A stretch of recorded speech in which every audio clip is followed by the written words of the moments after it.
Welcome to the Sports Report podcast with Ben, Ricky, and Jalen. We cover trending and popular topics surrounding the world of professional and on-campus sports. With each of us having a unique sports background, we give different perspectives and insight on the current climate of sports news. And now, here are your hosts. Welcome back to the Sports Report pod. Class is in session. I'm your moderator, Ben, alongside Jalen and Ricky. Today, we have a special guest on the podcast with Lakers reporter Mike Trudell. It's a pleasure to have you here today, Mike. How are you doing? What's going on, guys? How are you? Doing great. Ricky has our first question. So, Ricky, what's your question? Hi, Mike. So, I was going to ask, why did you get into sports reporting? Was there anything that happened early in your life that made you want to become involved in reporting?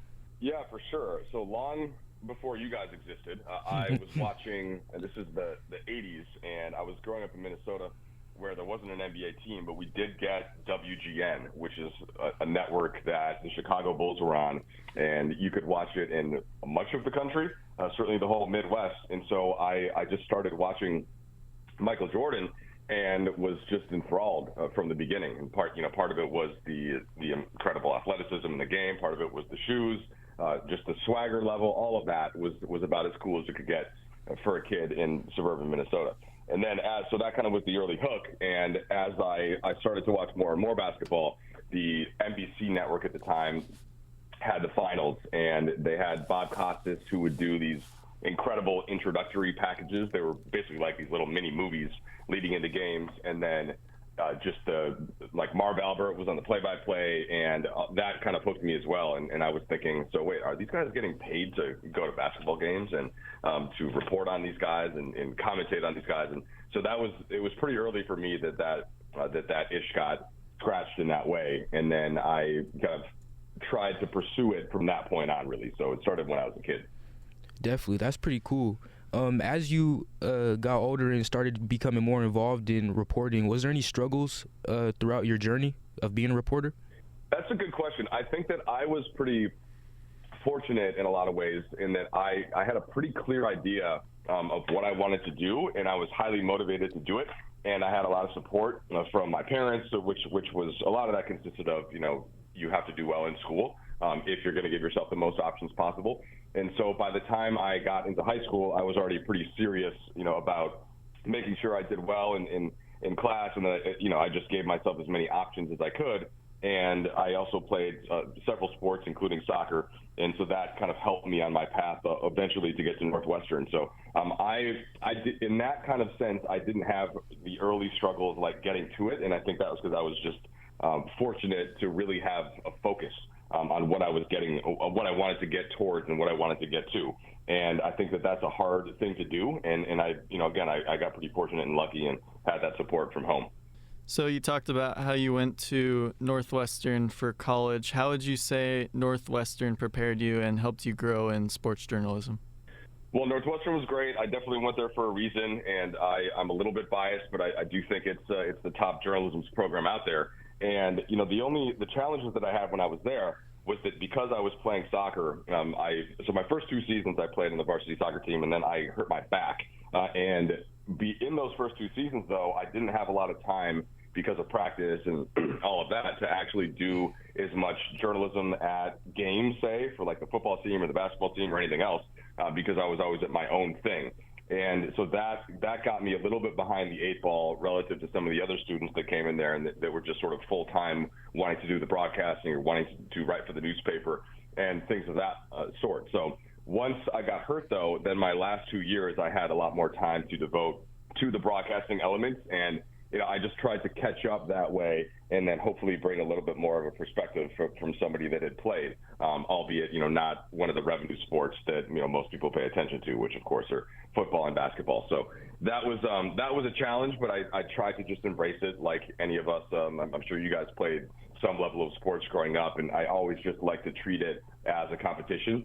And I was going to try to be better than anybody at really anything, including beer pong at the fraternity. So it was just a matter of trying to channel all of that energy that I had towards what I wanted to do. And then that's the one half of it. The other half is that the classes were great, the professors were great, and I think that Northwestern, one of the big focuses is, or at least for me, was it's not just about the journalism. Like, to be a good journalist, you have to be really well balanced as a student and as a thinker. And so I tried to take as many classes as I could in history and sociology and psychology and English and just all these different subjects to try and be more balanced as a person. And then I think that can come out in your reporting, regardless of if it's sports or if it's war zones, whatever it might be. It's always good to have that kind of perspective.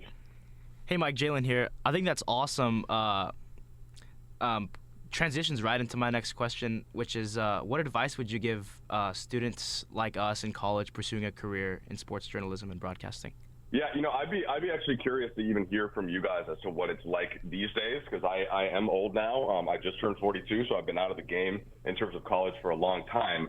I have my brother is a professor at University of Maryland, actually in English, but that's sort of like a different area. And then I have a couple of other friends that work in universities. And in sports specifically, I just think that when I was in college, you couldn't just start a podcast. You couldn't just tweet or be like, hey, I'm going to follow whatever the football team at this university or the local professional sports team, and I'm going to do it. I'm going to follow it so closely that people are going to notice, right? Because my coverage is so good. It was a little bit more of you had to be self-selected by the establishment. Now, I think that's good in the sense that you can get reps. The hard part of that, though, is that so can everybody else. Yep. And I felt like my edge at the time was that I was just a little bit more aggressive and a little bit more eager, and I was sending stuff out, to TV stations and to just various media companies and NFL teams and NBA teams. And now it seems like if you try to do that, you're one of 1,000 resumes on the desk. And so that to me is the actual art of being good at journalism or broadcasting or sports reporting or all that stuff hasn't changed, right? That's about your overall education. It's about how much time you put into it. It's about how good you are at grammar, about how well you can write for broadcast, like all of these things about reps, about actually knowing the sport. So these are all things that just come with hard work, but how you actually get that out into the world is very different.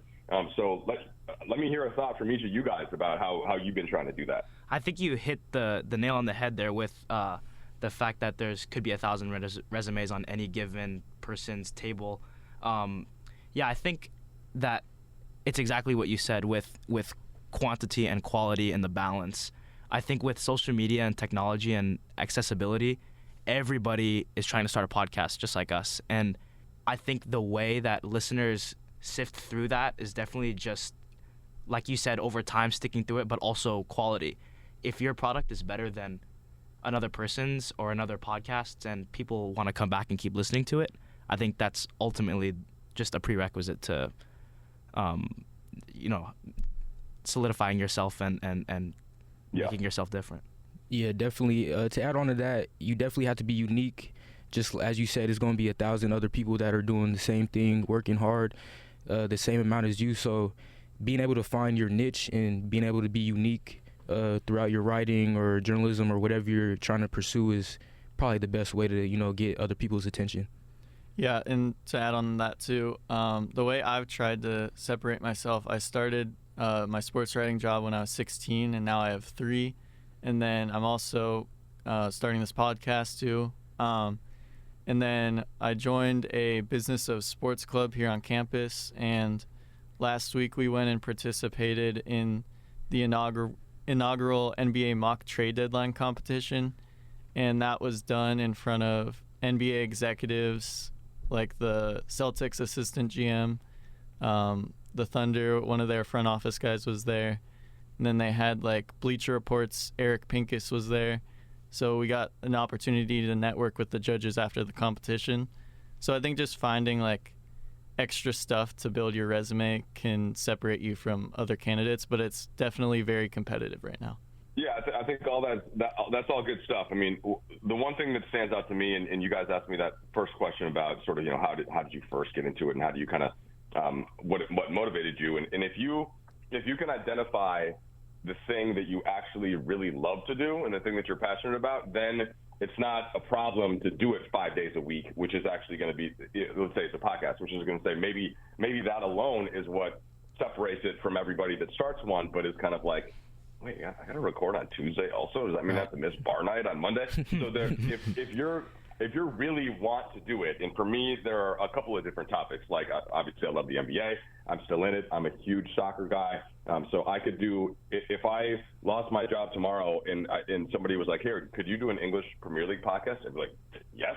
And I would do it every day, right, until it got good, because that's something that I love and I'm passionate about. So it's that, I think, can be tough to identify, though, and to pick a thing and to pick a lane and then to get somebody else who sees it the same way. You know, you three may have, if I had to ask you what your favorite league is, it might be three different answers, maybe not. But those are the kind of things, if you're going to do it yourself or you're going to do it with a partner, are you the one that who's the one that edits it? Who's the one that adds the music? Like, there's a lot of different things, even within just one podcast, that can be disparate. But that's where identifying what your own passion is and kind of how you're going to pursue it, that makes it easier. Because I never get onto the Lakers bus and I'm like, oh man, like the game in Houston today, what a drag. Like, I'm like, all right, yeah, let's see. Like, I'm ready to go. So that's I think a big important part of it, if you can identify it. Yeah. So transitioning into the Lakers a little bit. So, like, how do you prepare interview questions for players or coaches? Like, are you coming up with them throughout the game, or are they sometimes like on the spot right after the game?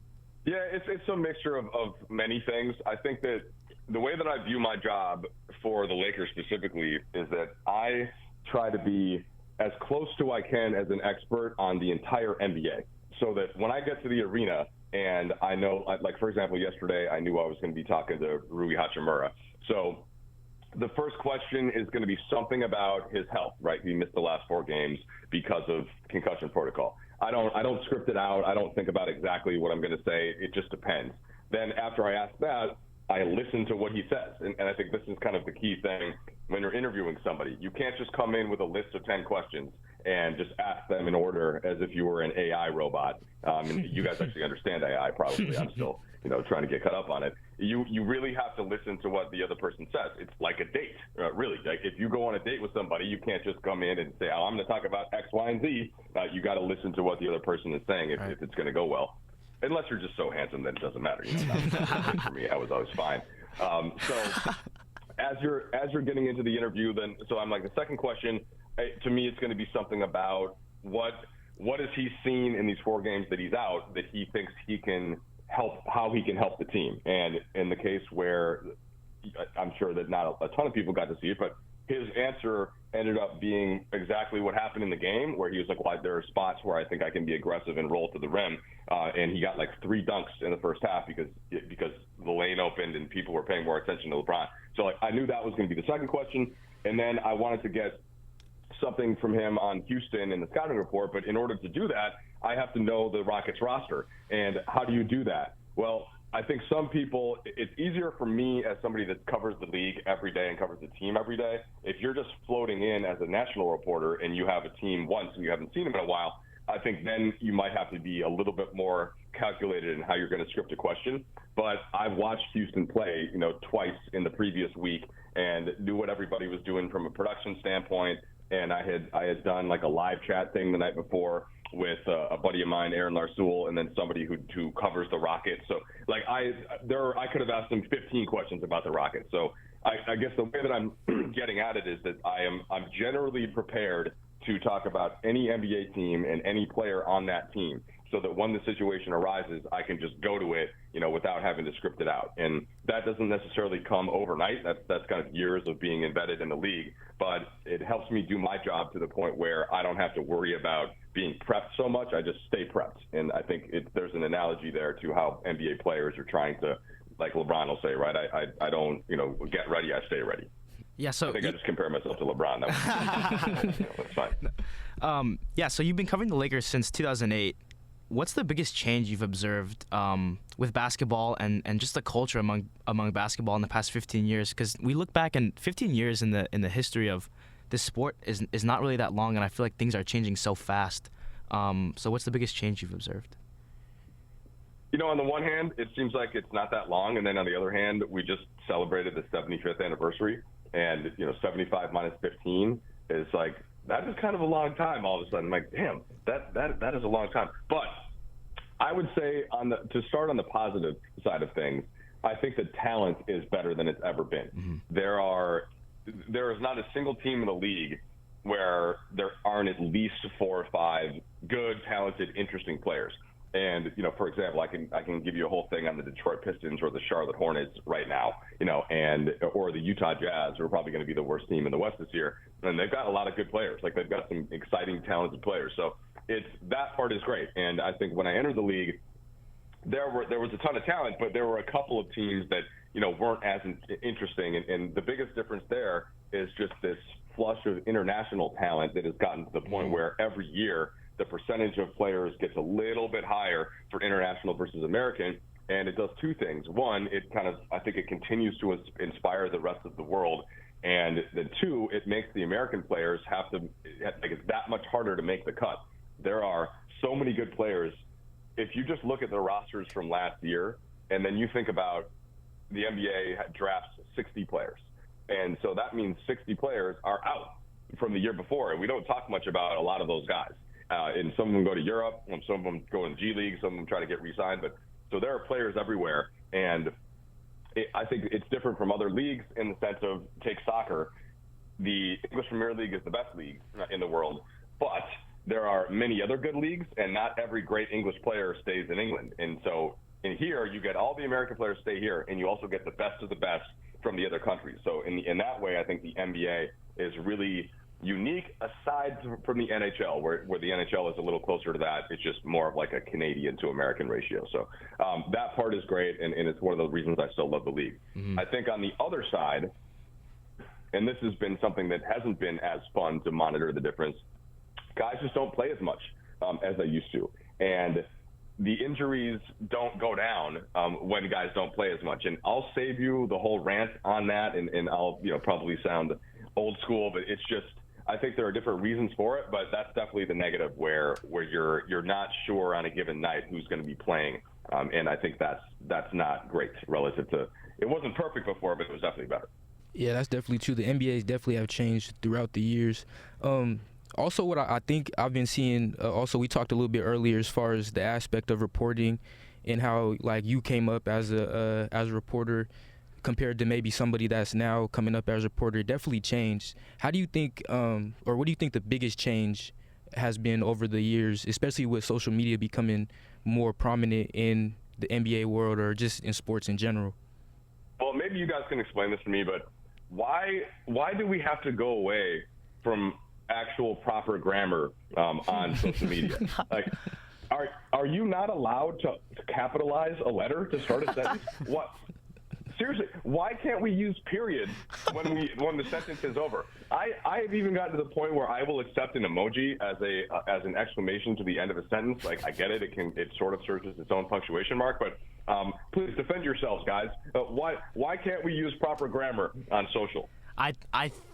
To tackle that a little bit is, I think it's just the standard has changed because of how much we're consuming. I think on social media, you just scroll and you scroll and you scroll and you scroll, and it's easy to get lost in how much you're consuming. And if you are really looking at everything, looking at so much stuff, the amount of time that you're looking at each thing for is less.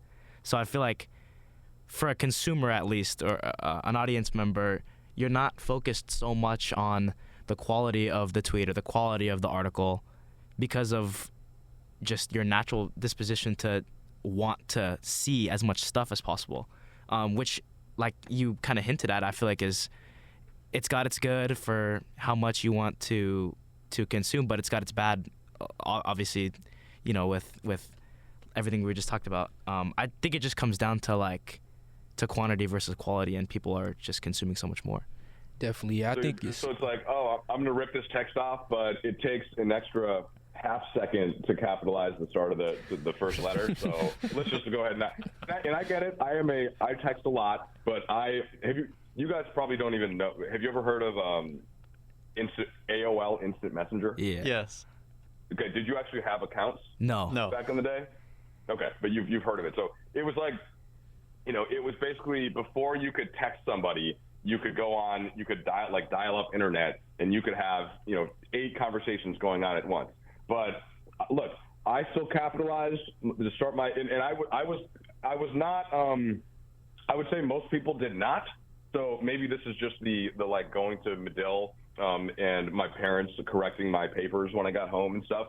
No, maybe this is a me issue, but it has helped me with my job, I think, in this specific job, just with the attention to detail and making sure that you're really being thorough in a report. It doesn't mean that you can't also be super prolific and active, but it's like one of those things. And then I'm already sounding old, so please finish your thought. No, I agree with that. I think especially when it transitions from tweets into the classroom, I think is when it's a bigger problem. And I feel like what we're kind of getting at is being able to differentiate the two. But like I feel like as all three of us have experienced in studio, it transitions over to your work and your schoolwork, and I think that is where has to change a little bit. Yeah, I think definitely as a sports writer too, I'm probably like more old-fashioned where I'm like you probably see it when I text you guys. Yeah. Like I'm capitalizing stuff, I'm putting periods. Like I think it's just a good practice. Yeah. I think I just do that. Man, there we go. Yeah, I think I just do that because of my job. So it's just like one seamless thing for me. I'm not like switching between talking and text differently than when I'm writing an article. Right. So you guys are saying that it doesn't necessarily, though, impress girls or whoever you're trying to impress to have great grammar on TikTok or actually, there's probably not a lot of writing on TikTok. Let's get TikTok out of here. But text messaging, I guess that. All right. Well, I guess that's not impressing people anymore. That's too bad. Yeah. Yeah, that's unfortunate. It is unfortunate. I mean, Yeah, it definitely is. So transitioning, you've obviously been able to interview Kobe Bryant, LeBron, a lot of prominent players. What would you say your most memorable interview has been? Yeah, so it has to be Kobe before his last game. And, at the time, we didn't know that he was going to score 60 points in his last game when I was interviewing him. He walked into the arena with his wife and at the time with his two daughters. And, I had interviewed him many times, right? This was the 8th year that I had covered Kobe. And over the course of those years, I had gotten to a point of pretty good respect with him, and he knew that I was doing my homework and I would ask him at least hopefully good basketball questions, and I wasn't going to ask stupid questions. And when there was downtime, I had my twins when they would have been 2 or almost 3 when he had his final game, and so he of course with 2 is I would ask him questions about being a dad, and the other thing we would talk about was hip hop. We liked a lot of the same rappers. And being, close to the same age. And so it was, Tupac and Biggie. Rap used to be good, guys, back in the day. I don't know if you're aware of that. Now there's a couple guys that I like, and this is truly a generational argument, right? That every single generation thinks their music is the best. I just happen to know that our hip hop is a lot better than yours, alas. So we'd be talking about that. And Kobe walks in, and it was a good, probably 4-minute, I want to say something like that, 4 to 5 minute interview. And he was just very reflective. I was kind of like, well, what's going to happen when you wake up tomorrow? What are you going to do? He's like, what do you mean? I'm going to go work out. I was like, huh? On the first day that you don't play? So it was just kind of cool to put that bow on it. And then to have that night progress as it did. And, I figured he was going to definitely score 30 points because I know he's going to be taking a lot of shots, but then he gets to 40. And we're all looking around, and there's no way he's going to go for 50. And then he gets to 50, and then he hits the game winner. It just, I don't know that there will ever be a basketball game, even finals game, that has that sort of feel where the whole arena is kind of able to celebrate and thank a player. And what is he doing to thank them back for the support over all those years? He's delivering that memory like only he could. So that whole night, specifically kind of kicking it off with the interview, it's going to be tough to unseat that one for me. Yeah, well, I think that's a good place to end. We really appreciate you joining us, Mike. This was an honor to be able to interview you. Yeah, thank you for coming on. Yeah, I really appreciate you giving us your time to ask some questions, and it was definitely very informative. All right, guys. Well, my pleasure. Stay in touch and let me know if I can help with anything. And I hope that grammar in social media is not the only thing that you remember out of this. I don't know why I got a little stuck on that, but it's fine. We're still learning as things change here. No, that's great. That's great stuff. That, right? We need more of that. All right. Yeah. Thank you. All right, guys. Take care. That will do it for this episode of the Sports Report Pod, and class dismissed. Thank you for listening to the Sports Report podcast. Be sure to check out our Instagram at the Sports Report Pod for more content and to never miss an episode. We'll see you next time. Score!